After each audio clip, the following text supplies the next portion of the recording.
Avant de commencer, abonnez-vous et cliquez sur la cloche de notification pour ne rien rater. Bonjour et bonsoir, chers frères et sœurs, et bienvenue sur cette chaîne où nous parlons d'une Afrique positive, une Afrique qui fait des avancées, qui se réveille et qui s'éveille. De quoi allons-nous parler aujourd'hui? Nous allons parler de la situation au Mali. Oui, la situation au Mali nous intéresse. Nous avons déjà adressé tant de bravos à Assimi Goïta. Le président Assimi Goïta a fait des choses intéressantes et son silence explique également le fait qu'il est au travail. Et qu'est-ce qui se passe depuis ces derniers jours? Des bonnes nouvelles. Installez-vous confortablement, abonnez-vous et je vous donne rendez-vous tout de suite.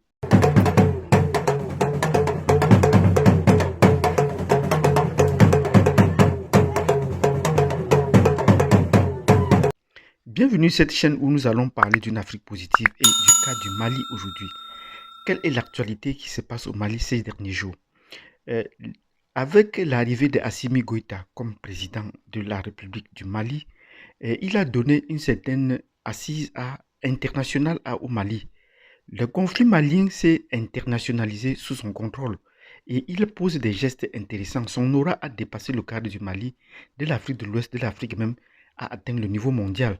C'est ainsi qu'on a vu non seulement des forces inhabituelles s'installer au Mali, mais on a également vu des forces régulières, tout le monde se bousculer au chevet du Mali. Est-ce une bonne chose ou pas? Nous allons passer en revue ces forces et vous allez nous donner votre point de vue. Qu'en pensez-vous? Est-ce une bonne chose ou pas? Parce qu'une chose intéressante, c'est bien pour des forces étrangères, une armée étrangère d'intervenir dans un pays, surtout dans les pays d'Afrique, ben, c'est aussi difficile de les faire partir. Donc nous allons passer en revue ces forces. Donc avec l'arrivée d'Assimi Goïta au pouvoir, on a trouvé que il y avait des armées qui étaient déjà, des armées traditionnelles qui étaient déjà là, comme les armées françaises qui ont cessé de pouvoir assurer leur coopération avec l'armée malienne parce qu'ils estimaient qu'il y avait une certaine radicalisation. Et d'où vient la radicalisation? C'est peut-être la présence de l'imam Mahmoud. Donc voilà que ce ralentissement a poussé la population à réclamer la présence de la Russie. La Russie se serait déjà engagée. Nous mettons tout ça au conditionnel parce que selon la voix des médias officiels, la voix des réseaux sociaux, le Mali, le Mali a reçu des contingents et des armes de la Russie. Et même ces derniers temps, la visite d'un ambassadeur russe de Moscou à Bamako, qui a invité spécialement le président Assimi Goïta à venir à un sommet sur la sécurité en Afrique et au Sahel à Moscou, est un très bon signe. Et pour cela, nous disons beaucoup de courage à Assimi Goïta, qui a ouvert le pays à des forces étrangères qui pourraient soutenir le Mali dans sa lutte contre le terrorisme. À côté du Mali, à côté de la Russie, qui est une présence que nous saluons, il y a également une présence que nous soutenons, c'est celle de la Turquie. Vous savez que la Turquie est un ennemi juré de la France ces derniers temps et qui cherche à avoir une présence diplomatique et internationale en Afrique. Depuis déjà le conflit libyen, elle a déjà pacifié la Libye et qu'elle est en train de soutenir les autorités, le fils de l'ancien président Kadhafi, que nous saluons son retour. La Turquie a apporté également son appui.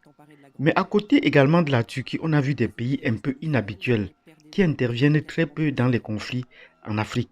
Nous allons citer le cas de l'Algérie. L'Algérie pour deux raisons, parce que l'Algérie est déjà en conflit avec le Maroc. Or, le Maroc a déjà soutenu, apporte son soutien au Mali. Et généralement, dans ces conditions, quand le Maroc se trouve dans un camp, l'Algérie s'abstient ou prend le camp opposé. Mais dans ce cas, on a trouvé les deux pays y aller. Mais ce qui est encore plus curieux, le deuxième facteur, c'est que l'Algérie intervient militairement et rarement hors de ses frontières. Or, ces derniers jours, on a vu la présence des hauts dignitaires, des hauts militaires français à Alger. Et même, il y a des démentis qui ont circulé que un haut dirigeant militaire algérien est allé en France et qui peut-être n'était pas vrai. Ils ont démenti. Mais que peut cacher donc cette visite de hauts gradés militaires français en Algérie?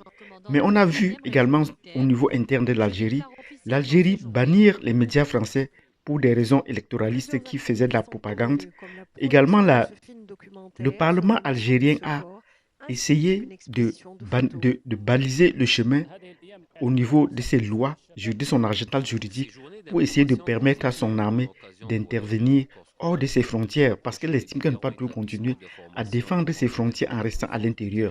Et le cas le plus ouvert qui avait été fait jusque-là, c'était le cas de la Libye. Parce que l'Algérie s'est longtemps préparée qu'après la destruction de la Libye, c'est l'Algérie qui devait être la suivante sur la liste. Parce que rappelez-vous, le prochain satellite africain, financé également par la Libye, devait être lancé à partir de l'Algérie. Parce que l'Algérie est une puissance panafricaniste qui sait combattre contre la France. Mais l'Algérie intervient rarement dans les conflits avec les pays africains, surtout les pays en Afrique au sud du Sahara. Et le pays qui partage une longue frontière avec l'Algérie au sud du Sahara, c'est le Mali. Et depuis, avec les questions djihadistes, l'Algérie n'a intervenu dans aucune de ces situations. Pourtant, ses frontières ne sont pas menacées parce que l'Algérie intervient avec force dans ces conflits. Tout djihadiste, tout terroriste intervenant dans son territoire ou toute prise d'otage, elle tue à la fois et les otages et les preneurs d'otages. Donc voilà des forces qui peuvent intervenir au Mali et qui peuvent jouer un double tranchant. Donc après avoir cité les forces qui sont favorables à l'armée malienne et pour nous également, la force militaire de l'Algérie est une force à double tranchant. Maintenant, nous allons voir des forces négatives. Les forces négatives que nous pensons pour nous sont les forces européennes. Par exemple, la France depuis appelle peu le Canada à vouloir intervenir dans le conflit au Mali parce qu'elle a des intérêts là-bas. Donc le Canada ne serait pas la bienvenue parce qu'il va sous le couvert de la France. Même comme l'Algérie, nous ne connaissons pas encore bien sa position. Donc ces forces sont des forces que nous estimons des forces négatives. Il y a également les forces de la MINUSMA, qui sont une force négative que nous ne souhaitons pas voir la présence en Algérie. Parce que les forces de la MINUSMA sont actuellement armées. Le gros contingent des forces de la MINUSMA, c'est le Sénégal. Et le Sénégal est un pays qui est entièrement sous la domination française, tant du point de vue de sa diplomatie que du point de vue militaire et même sous-régional.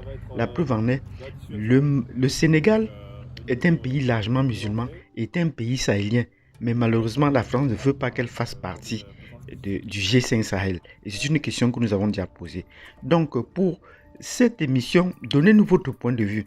Est-ce que la pléthore des armées qui affluent au Mali est une bonne chose ou pas? Nous vous avons donné nos positions pour les différentes armées. Qu'en pensez-vous? Laissez-nous dans les commentaires.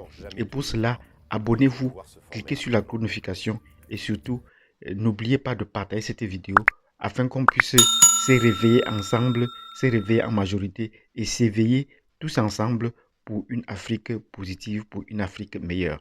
Sur ce, je vous donne rendez-vous à la prochaine vidéo. Merci.